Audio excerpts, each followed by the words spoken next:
ಅಂತಂದ. ಮೂರನೇ ಒಳದ ನೀವಿಬ್ಬರು ಜಗಳ ಆಡ್ತಾ ಇರಿ, ನಾನು ಈಗ ಬರ್ತೀನಿ ಅಂತ ಹೇಳ್ದ. ಅವನು ಹೋಗಿ ಆನೆಯ ಕಾಲನ್ನು ಹಿಡ್ದ, ಅನುಭವಿಸ್ಕೊಂಡು ಬಂದ. ಹೇಳ್ದ, ಆನೆ ಹಾವೇ ಅಲ್ಲ.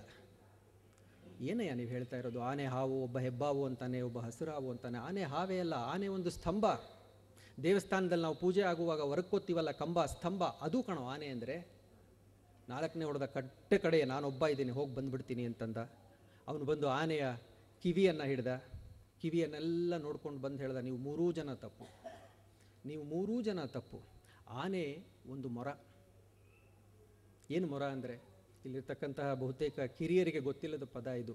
ನನ್ನ ಜನರೇಷನ್ಗೆ, ನಮ್ಮ ಹಿರಿಯರಿಗೆಲ್ಲ ಗೊತ್ತಿರೋ ಪದ. ನಾವೆಲ್ಲ ಚಿಕ್ಕವರಾಗಿದ್ದಾಗ ಮನೆಯಲ್ಲಿ ಕಾರ್ಪೊರೇಷನಿಂದ ಅಕ್ಕಿ ತರ್ತಾ ಇದ್ವಿ. 20-25 kg ತಂದು ಅಕ್ಕಿನ ನೆಲದಲ್ಲಿ ಹಾಕ್ಕೊಂಡು ಮನೆಯವರೆಲ್ಲ ಕೂತ್ಕೊಂಡು ಆರಿಸ್ತಾ ಇದ್ವಿ. ಈಗಲೂ ಜ್ಞಾಪಕ ಇದೆ. ಕಪ್ಪು ಮಣ್ಣಿನ ಹೆಂಟೆಗಳಿರೋದು, ಕಸ ಕಡ್ಡಿ ಇರೋದು, ಗಾಜಿನ ಪೀಸ್ ಇರೋದು, ಕೆಲವು ಸಲ ಕಲ್ಲುಗಳಿರೋದು. ಆದರೆ ಅದನ್ನ ಏನು ಮಜಾ ಅಂತಂತಂದರೆ, ಮನೆಯವರೆಲ್ಲ 2 ಗಂಟೆ ಅಕ್ಕಿ ಆರಿಸುವಾಗ ಪರಸ್ಪರ ಮಾತನಾಡಿಕೊಂಡು, ಹಾಡು ಹೇಳ್ಕೊಂಡು, ಇವಳು ಕಾಳು ಅವ್ನು ಹೇಳ್ದು, ಅವ್ನ ಕಾಳು ಇವಳು ಹೇಳ್ದು, ಭಾಳ ಸೊಗಸಾಗಿರೋದು. ಅಕ್ಕಿ ಆರಿಸೋದು ಒಂದು ಬಹಳ ಉತ್ತಮವಾದಂತಹ ಸಂಭ್ರಮ. ಇಷ್ಟೆಲ್ಲ ಮಾಡಿದ್ರು ಕೂಡ ಅಮ್ಮ ಅಡುಗೆಗೆ ಇಡಕ್ಕೆ ಮೊದಲು ಆ ಅಕ್ಕಿನ ಮತ್ತೆ ಒಂದು ಮೊರ, ನಮ್ಮ ಅಡುಗೆ ಮನೆಯಲ್ಲಿ ಅತ್ಯಂತ ಉಪಯೋಗಕ್ಕೆ ಬರ್ತಾ ಇದ್ದಂತಹ ಉಪಕರಣ ಅಂತಂದರೆ ಮೊರ. ಅದರಲ್ಲಿ ಕೇರೋರು ಹಗುರವಾದಂತಹ ಕಸ ಕಡ್ಡಿ ಮೇಲೆ ಬಂದು ತೂಕದ ಅಕ್ಕಿ ಕೆಳಗುಳಿದಾಗ ಅದನ್ನೆಲ್ಲ ಬೇರ್ಪಡಿಸಿ ಅದನ್ನು ಅನ್ನ ಬಸಿಯೋದಕ್ಕೆ ಅಮ್ಮ ಇಡೋಳು. ಆ ರೀತಿಯಾದಂತಹ ಮೊರ. ನೀವು ಆನೆಯ ಕಿವಿಯನ್ನು ಕಲ್ಪಿಸಿಕೊಂಡ್ರೆ ಅಲ್ಲಿ ನಿಮಗೆ ಒಂದು ಮೊರವೇ ಬರುತ್ತೆ. ಆ ಅಂಧ ಹುಡುಗ ಹೇಳಿದ್ರಲ್ಲಿ ಏನೂ ತಪ್ಪಿಲ್ಲ. ಅವನು ಹೇಳಿದ್ದು ಆನೆ ಮೊರ ಅಂತ ಹೇಳಿದ್ದು ಖಂಡಿತವಾಗಿಯೂ ಸರಿ. ಒಬ್ಬ ಆನೆಯನ್ನು ಹೆಬ್ಬಾವು ಅಂತ ಅದೂ ಸರಿ, ಆನೆ ಹಸಿರು ಹಾವು ಅಂದ ಅದೂ ಸರಿ. ಈಗ ಯಾವುದು ಸರಿ? ಎಲ್ಲವೂ ಸರಿನೇ. ಆದರೆ ಇವರ್ಯಾರೂ ಕೂಡ ವಿಧಿವಶಾತ್ ಆನೆಯನ್ನು ಸಮಗ್ರವಾಗಿ ನೋಡಲಿಲ್ಲ. ಈ ಅಧ್ಯಾತ್ಮ ಅನ್ನೋದಿದೆಯಲ್ಲ, ಇದು ಆನೆ ಇದ್ದ ಹಾಗೆ. ನಾವೆಲ್ಲರೂ ಕೂಡ ಅಧ್ಯಾತ್ಮವನ್ನು ನಮ್ಮದೇ ಆದಂತಹ ನಿಷ್ಠಿನಲ್ಲಿ, ನಮ್ಮ ಆ ಒಂದು ಅಂತಶ್ಚಕ್ಷು ಎಲ್ಲಿಯ ತನಕ ನಮ್ಮನ್ನು ಕರ್ಕೊಂಡು ಹೋಗುತ್ತೋ ಅಲ್ಲಿಯವರೆಗೂ ಆ ಅಧ್ಯಾತ್ಮ ಅನ್ನೋದನ್ನು ಅರ್ಥ ಮಾಡಿಕೊಂಡು ಇದೇ ಅಧ್ಯಾತ್ಮ ಅನ್ನತಕ್ಕಂತಹ ಗುಂಗಿನಲ್ಲಿರ್ತೀವಿ. ಅದು ತಪ್ಪಲ್ಲ, ಖಂಡಿತವಾಗಿಯೂ ತಪ್ಪಲ್ಲ. ಅದೇ ಮುಂದಿನ ಬೆಳವಣಿಗೆಗೆ ಅನುವು ಮಾಡಿಕೊಡುತ್ತೆ ಅನ್ನೋದು ಬಹಳ ಮುಖ್ಯ. ಈ ಬದುಕು ಮತ್ತು ಅಧ್ಯಾತ್ಮ ಅನ್ನತಕ್ಕಂತಹ ವಿಚಾರವನ್ನು ನಾವು ಶಾಸ್ತ್ರಗಳ ಮೂಲಕ ಕಲಿತ್ಕೊಳ್ಬೋದು. ಏನು ಶಾಸ್ತ್ರಗಳು ಅಂತಂದರೆ, ನಮ್ಮ ಹಿಂದೂ ಪುರಾತನವಾದಂತಹ ಸನಾತನ ಧರ್ಮದಲ್ಲಿ ಶಾಸ್ತ್ರಗಳಿಗೆ ಏನೂ ಕೊರತೆ ಇಲ್ಲ. ನಾನು ಇಲ್ಲಿ ಕಂಡಿರತಕ್ಕಷ್ಟು ಶಾಸ್ತ್ರಗಳ ಸಂಖ್ಯೆಯನ್ನು ಇಡೀ ವಿಶ್ವದಲ್ಲಿ ನಾನು ಎಲ್ಲೂ ನೋಡಿಲ್ಲ. ವೇದಗಳಿದೆ ಅಡಿಪಾಯವಾಗಿ. ವೇದಗಳಿಲ್ಲಪ್ಪ ಅರ್ಥ ಆಗಲ್ಲ, ಕಷ್ಟ ಅಂತ ಅನ್ನೋರಿಗೆ ಉಪನಿಷತ್ತುಗಳಿದೆ, ಪುರಾಣಗಳಿದೆ. ಅದೂ ಕಷ್ಟ ಅನ್ನೋರಿಗೆ ಮಹಾಭಾರತ, ರಾಮಾಯಣದಂತಹ ಸದ್ಗ್ರಂಥಗಳಿದೆ. ಇಲ್ಲಪ್ಪ ಅದನ್ನು ಓದುವಷ್ಟು ಸಮಯ ನನಗಿಲ್ಲ ಅಂತಂದರೆ ಎಲ್ಲವನ್ನೂ ಕೂಡ ಕೆಲವು ಶ್ಲೋಕಗಳಲ್ಲಿ ಬಟ್ಟಿ ಇಳಿಸಿ ಕೃಷ್ಣ ಗೀತೆಯನ್ನು ಕೊಟ್ಟಿದ್ದಾನೆ. ಅದೂ ಆಗಲ್ಲ ಅಂತಂದರೆ ಸುಭಾಷಿತದ ರತ್ನ ಭಾಂಡಾಗಾರ ಇದೆ. ಅದೂ ಬೇಡಪ್ಪ ಅಂತಂತಂದರೆ ನಮ್ಮ ಕನ್ನಡಕ್ಕೆ ಬಂತ ಅಂದರೆ 12ನೇ ಶತಮಾನದ ನಮ್ಮ ಅಕ್ಕ ಬಸವಣ್ಣ, ಅಲ್ಲಮ ಇವರ ವಚನಗಳಿದೆ. 16ನೇ ಶತಮಾನದಲ್ಲಂತೂ ಸರ್ವಜ್ಞ ವಚನಗಳನ್ನು ಎಷ್ಟು ಸುಲಭೀಕರಿಸಿದ್ದಾನೆ ಅಂತಂದರೆ, ಸರ್ವಜ್ಞನ 10 ವಚನಗಳನ್ನು ದಿನ ಓದ್ಕೊಂಡ ಅಂತಂದರೆ ಆಧ್ಯಾತ್ಮದ ಬಗ್ಗೆ, ಬದುಕಿನ ಬಗ್ಗೆ ನಮಗೊಂದು ಸ್ಪಷ್ಟವಾದಂತಹ ನಿಲುವು ಮೂಡಲಿಕ್ಕೆ ಸಾಧ್ಯ. ನಮ್ಮದೇ ಯುಗದ DVG ಅವರಿದ್ದಾರೆ, ದಾರ್ಶನಿಕರು. ಅವರ ಮಂಕುತಿಮ್ಮನ ಕಗ್ಗ ಇದೆ. ಏನು ಬೇಡಪ್ಪ, ಇವೆಲ್ಲ ಬೇಡ. ನಮ್ಮ ಭಾರತೀಯ ಸಂಸ್ಕೃತಿ ಎಷ್ಟು ಪ್ರಬಲವಾದದ್ದು, ಎಷ್ಟು ಪ್ರಫೌಂಡ್ ಆದದ್ದು ನೋಡಿ. ಹಳ್ಳಿಗಳಲ್ಲಿ ಓದದೇ ಇರತಕ್ಕಂತಹ ಅಕ್ಕ ತಂಗಿಯರು, ಅಣ್ಣ ತಮ್ಮಂದರು, ತಂದೆ ತಾಯಂದರು ತಮಗೆ ಗೊತ್ತಾದಂತಹ ಆಧ್ಯಾತ್ಮಿಕ ಬದುಕಿನ ಸತ್ಯಗಳನ್ನು ಎರಡೆರಡು ಒಂದೊಂದು ಸಾಲುಗಳಲ್ಲಿ ಸುಲಭವಾದ ಕನ್ನಡದಲ್ಲಿ ಗಾದೆ ಮಾತಾಗಿದ್ದಾರೆ. ಗಾದೆಗಳನ್ನು ಓದಿದ್ರೆ ಸಾಕು, ನಮಗೆ ಬದುಕಿನ ಅರಿವು ಮೂಡಲಿಕ್ಕೆ ಸಾಧ್ಯ ಆಗತ್ತೆ. ಇಲ್ಲ ಈ ಶಾಸ್ತ್ರಗಳು ಬೇಡ ಅನ್ನೋದಾದರೆ ಗುರುವಿನ ಮುಖೇನ ಕಲಿಬೇಕಾಗತ್ತೆ. ಈ ಎರಡೂ ಕೂಡ ಕಲಿತವರು ಬಹಳ ಸಮಂಜಸವಾದಂತಹ ವ್ಯಕ್ತಿಗಳು. ಆದರೆ ಇವೆರಡನ್ನೂ ಕೂಡ ಕಲೀಲಿಕ್ಕೆ ಆಗದೇ ಇದ್ದವರು ಈ ಬದುಕು ಮತ್ತು ಅಧ್ಯಾತ್ಮ ಅನ್ನತಕ್ಕಂತಹ ವಿಚಾರಗಳನ್ನು ತಮ್ಮ ಸ್ವಂತ ಅನುಭವದ ಮೂಲಕ ಕಲಿಬೋದು. ನನಗೆ ಈ ಮೂರನೇ ದಾರಿ, ಸ್ವಂತ ಅನುಭವದ ಮೂಲಕ ನಾವೇನನ್ನು ಕಲಿತೀವಿ, ನನಗೆ ಬಹಳ ಇಷ್ಟವಾದಂತಹ ಒಂದು ಪ್ರಕ್ರಿಯೆ ಅದು. ಎಲ್ಲರೂ ಹೇಳ್ತಾರೆ, ಮನುಷ್ಯನಾಗಿ ಹುಟ್ಟಿದ ಮೇಲೆ ಕಷ್ಟಪಟ್ಟು ಅವನು ಪಂಡಿತನಾಗ್ತಾನೆ. ಆ ಪಂಡಿತ ಸ್ವಲ್ಪ ಕಷ್ಟಪಟ್ಟು ಒಬ್ಬ ಋಷಿ ಆಗ್ತಾನೆ ಅಂತಂದರೆ ಮನುಷ್ಯ ಅನ್ನೋದು ಮೊದಲ ಜೀವಿ, ಆ ಒಂದು ಸ್ಥರ. ಅಂತಿಮದಲ್ಲಿ ಅವನು ಋಷಿ ಆಗ್ತಾನೆ ಅಂತ. ನನಗೆ ಇದರಲ್ಲಿ ಅಷ್ಟೊಂದು ನಂಬಿಕೆ ಇಲ್ಲ. ನನಗೆ I believe in the reverse growth model ಅಂತ. ನಾವೆಲ್ಲ ಕೂಡ ಸಾಮಾನ್ಯರು, ಪಾಮರರು, ಏನೋ ಒಂದಷ್ಟು ಶಾಸ್ತ್ರಗಳ ಅಭ್ಯಾಸ ಮಾಡ್ಕೋತೀವಿ, ಪಂಡಿತರಾಗ್ತೀವಿ. ಅಲ್ಲಿಗೆ ಬೆಳೆಯಲ್ಲ, ಅಲ್ಲಿಗಿನ್ನೂ ಅವನು ಮನುಷ್ಯನಾಗಿಲ್ಲ. ಆ ಪಂಡಿತ ತಾನು ಕಲಿತಿದ್ದನ್ನು ತನ್ನ ಆಚಾರ ವಿಚಾರಗಳಲ್ಲಿ ತಂದುಕೊಂಡು ಒಬ್ಬ ಋಷಿ ಆಗ್ತಾನೆ, ಒಬ್ಬ ಸಾಧಕನಾಗ್ತಾನೆ. ಆದರೂ ಕೂಡ ಅವನು ಮನುಷ್ಯನಾಗಿಲ್ಲ. ಮನುಷ್ಯ ಅನ್ನೋನು ಆ ಮನುಷ್ಯತ್ವವನ್ನು ಅದಕ್ಕೆ ಬೆರೆಸಬೇಕು.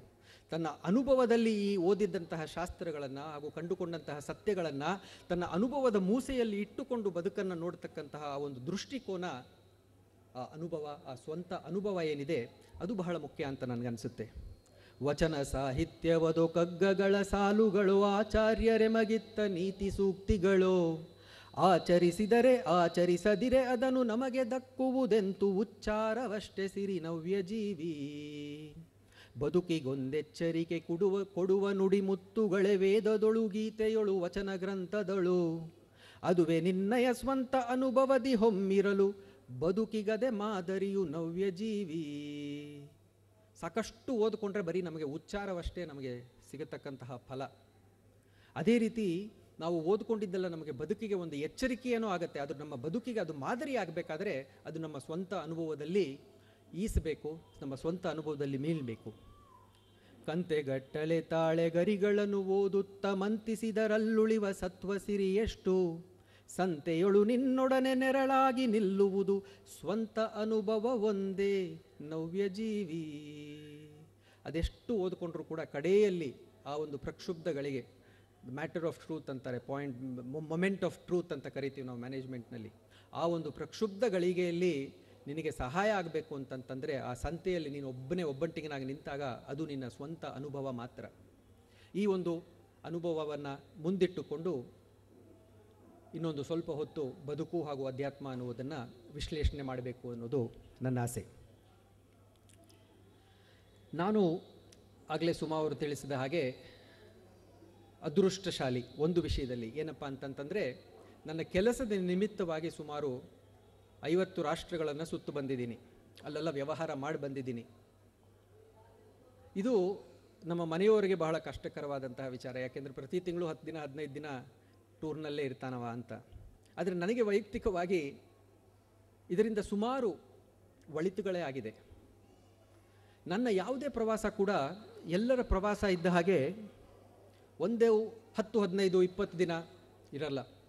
ನಾನಿವತ್ತು ಬೆಳಿಗ್ಗೆ ಒಂದು ದೇಶದಲ್ಲಿ ಇರ್ತೀನಿ, ಮೀಟಿಂಗ್ ಮುಗಿಸ್ಕೊಳ್ತೀನಿ, ರಾತ್ರಿ ಇನ್ನೊಂದು ದೇಶಕ್ಕೆ ಹೋಗಿರ್ತೀನಿ, ಒಂದು 2-3 ದಿನದಲ್ಲಿ ವಾಪಸ್ ಬಂದುಬಿಟ್ಟಿರ್ತೀನಿ, ಮತ್ತೆ ಹೊರಡ್ತೀನಿ. ಈ ರೀತಿಯಾದದ್ದು ನನ್ನ ಪ್ರವಾಸ. ಈ ಯಾವುದೇ ಪ್ರವಾಸದಲ್ಲೂ ಕೂಡ ನನಗೆ ಆ ಪ್ರೇಕ್ಷಣೀಯ ಸ್ಥಳಗಳೇನಿದೆ ಅದನ್ನು ನೋಡಲಿಕ್ಕೆ ನನಗೆ ಆಗೋದಿಲ್ಲ.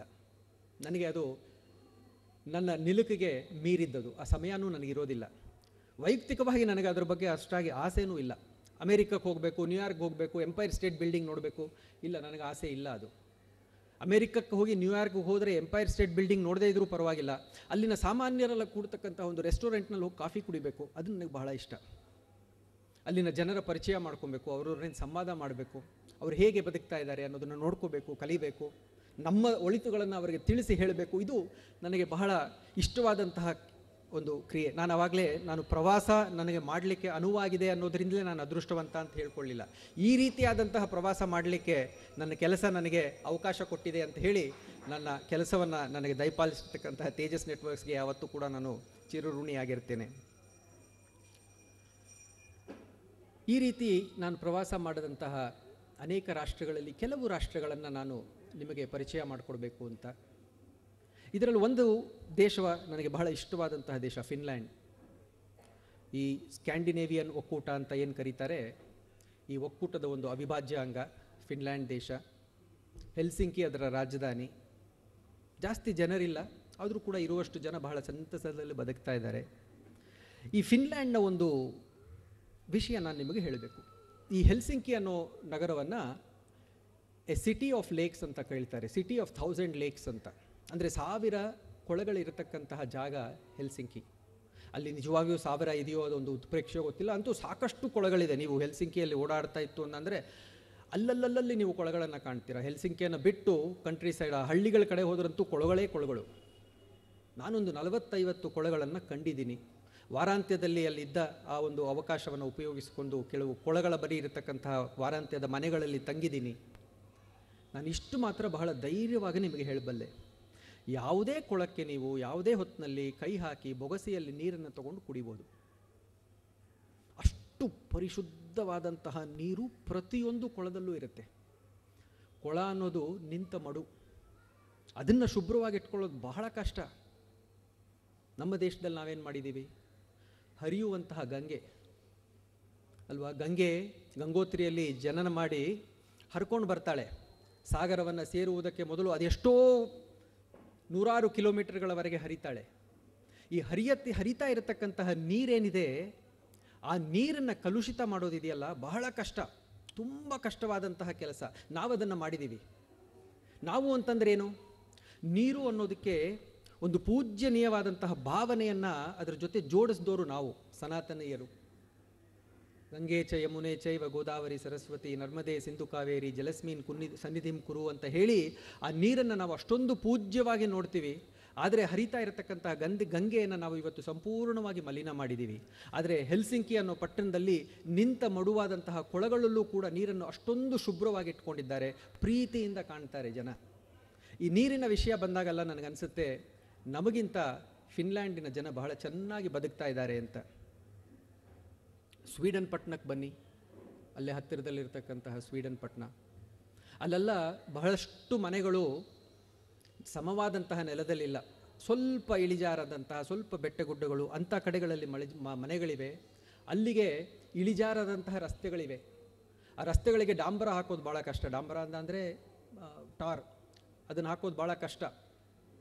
ಅಲ್ಲಿ ಆ ಮಣ್ಣಿನ ನೆಲೆಯನ್ನು ಮೂಲವಾಗಿಟ್ಟುಕೊಂಡು ಅದರ ಮೇಲೆ ಕಲ್ಲುಗಳನ್ನು ಕೂರಿಸಿರ್ತಾರೆ. ಜಾರಿಕೆ ಆಗಬಾರ್ದು, ಮಂಜು ಬಿದ್ದಾಗ ಕಾರುಗಳು ಜಾರಬಾರ್ದು, ನಡೆಯುವಾಗ ಜನರ ಕಾಲುಗಳು ಜಾರಬಾರ್ದು ಅಂತ ಹೇಳಿ ಕಲ್ಲುಗಳನ್ನು ಒಂದು ಸುಂದರವಾದ ವಿನ್ಯಾಸದಲ್ಲಿ ಅಲ್ಲಿ ಕೂರಿಸಿರ್ತಾರೆ. ಅದನ್ನು ನೋಡಿದ್ರೆ ಎಷ್ಟು ಖುಷಿಯಾಗುತ್ತೆ ಗೊತ್ತಾ.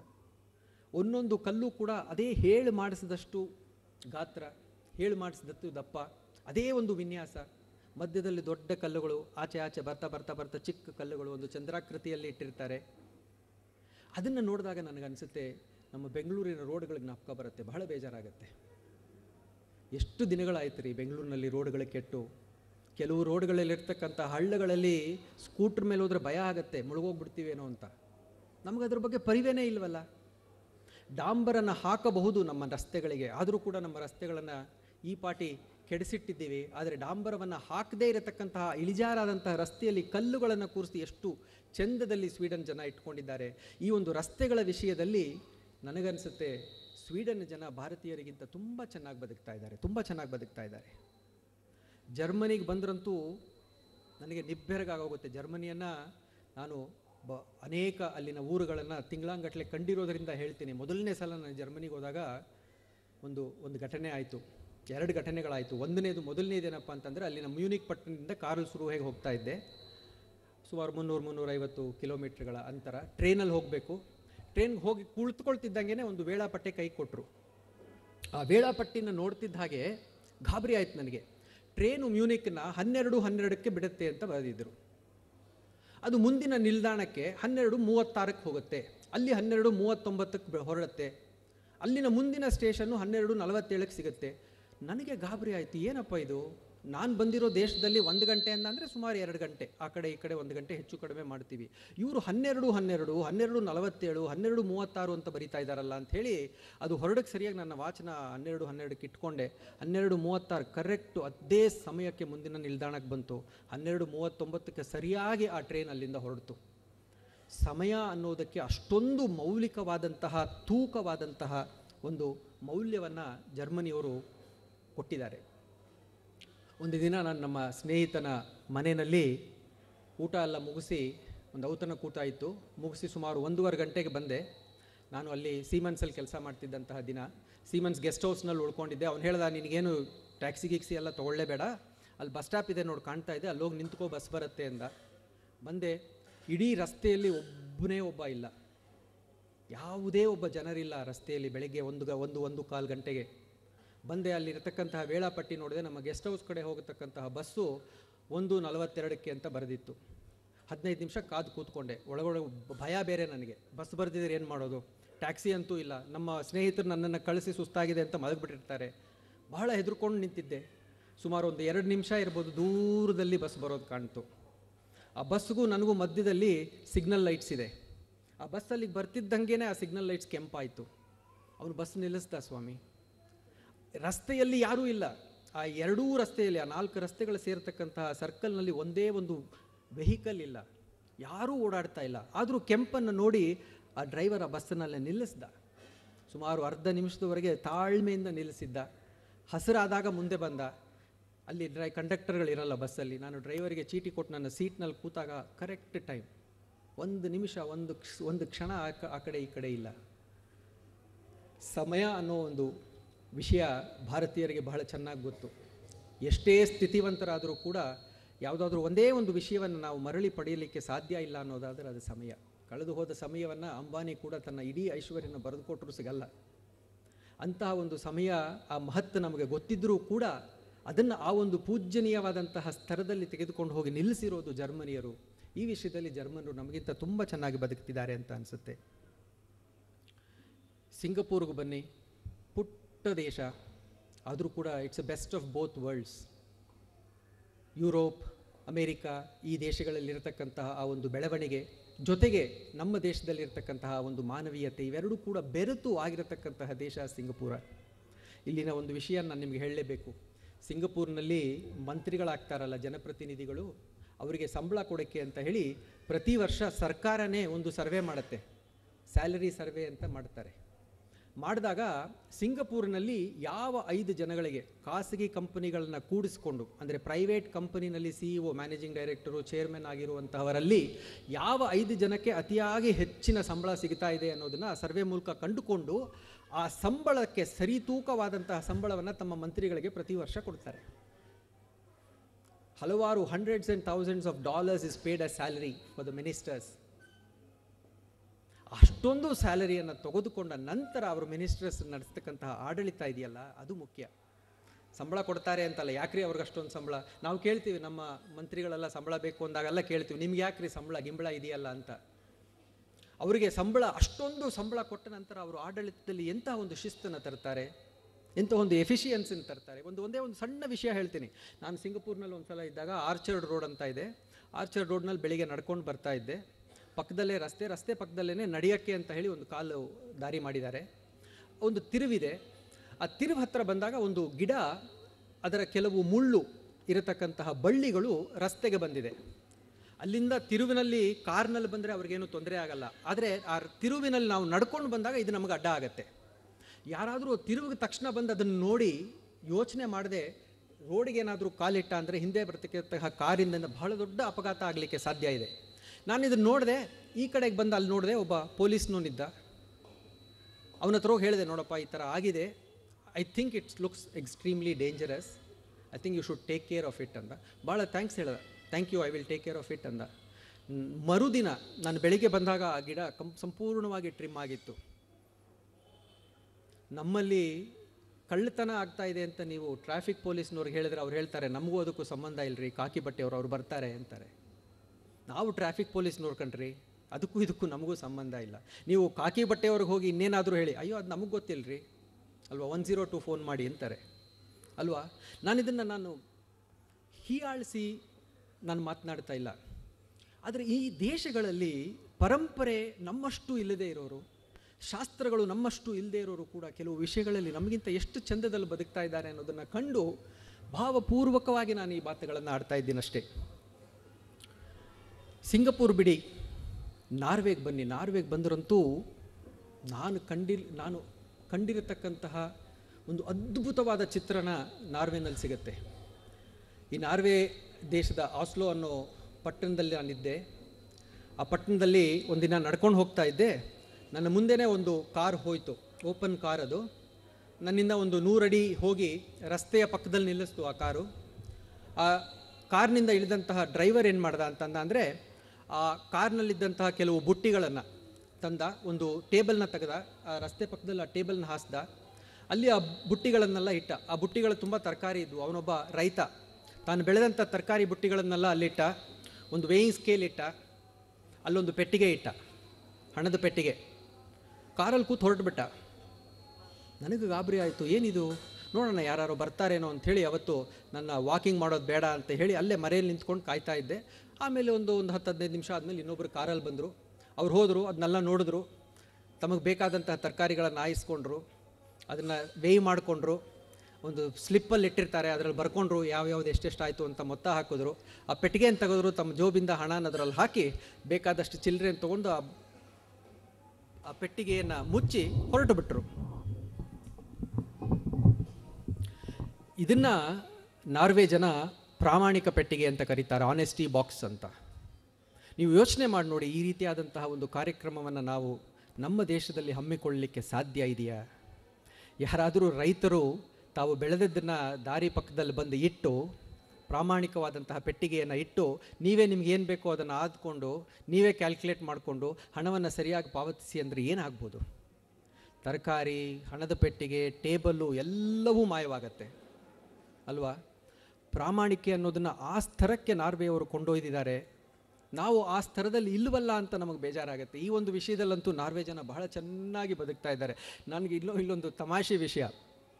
ನಾನು ಮರುದಿನ ನಮ್ಮ ಜೊತೆ ಕೆಲಸ ಮಾಡ್ತಿದ್ದವನು ಹೇಳಿದೆ, ನೋಡಪ್ಪ ಈ ರೀತಿ ನಾನು ನೋಡಿದೆ ಅಂತ. ಅವನೇ ನನಗೆ ವಿವರಿಸ್ದ, ಇದು ಆನೆಸ್ಟಿ ಪೆಟ್ಟಿಗೆ, ಇದು ಆನೆಸ್ಟಿ ಬಾಕ್ಸ್ ಅಂತ. ಆಮೇಲೆ ಒಂದು ಹೇಳ್ದ ನಮಗೆ ಅಂದರೆ ನಾರ್ವೆ ಜನಕ್ಕೆ, ಅವರಿಗೆ ಒಂದು ಬೇಸರದ ಒಂದು ಸಂಗತಿ ಅಂತೆ. ಏನಪ್ಪ ಅಂತಂದರೆ ಅಲ್ಲಿ ಜನಸಂಖ್ಯೆ ಕಡಿಮೆ ಅಂತ ಹೇಳಿಬಿಟ್ಟು ಯಾವುದೋ ಒಂದು ಒಪ್ಪಂದದ ಮೇರೆಗೆ ಸುಮಾರು 10-20 ಸಾವಿರ ಪಾಕಿಸ್ತಾನಿ ಕುಟುಂಬಗಳನ್ನು ಅಲ್ಲಿ ತಂದಿಟ್ಕೊಂಡಿದ್ದಾರೆ ತಮ್ಮ ದೇಶದಲ್ಲಿ. ಅಲ್ಲಿ ಆಸ್ಪತ್ರೆಗಳಿಗೆ ಹೋದ ಅಂದರೆ ಅಲ್ಲಿ ಕಾಂಪೌಂಡರ್ ಇರಲ್ಲ. ನಿಮಗೆ ಏನು ಔಷಧಿ ಬೇಕೋ ನೀವೇ ಹೋಗೋದು, ಎಷ್ಟು ಬೇಕೋ ಅಷ್ಟನ್ನು ತೊಗೊಂಡು ಬರೋದು. ಅವನು ಹೇಳ್ತಾನೆ, ಈ ಪಾಕಿಸ್ತಾನದ ಜನರಿದ್ದಾರಲ್ಲ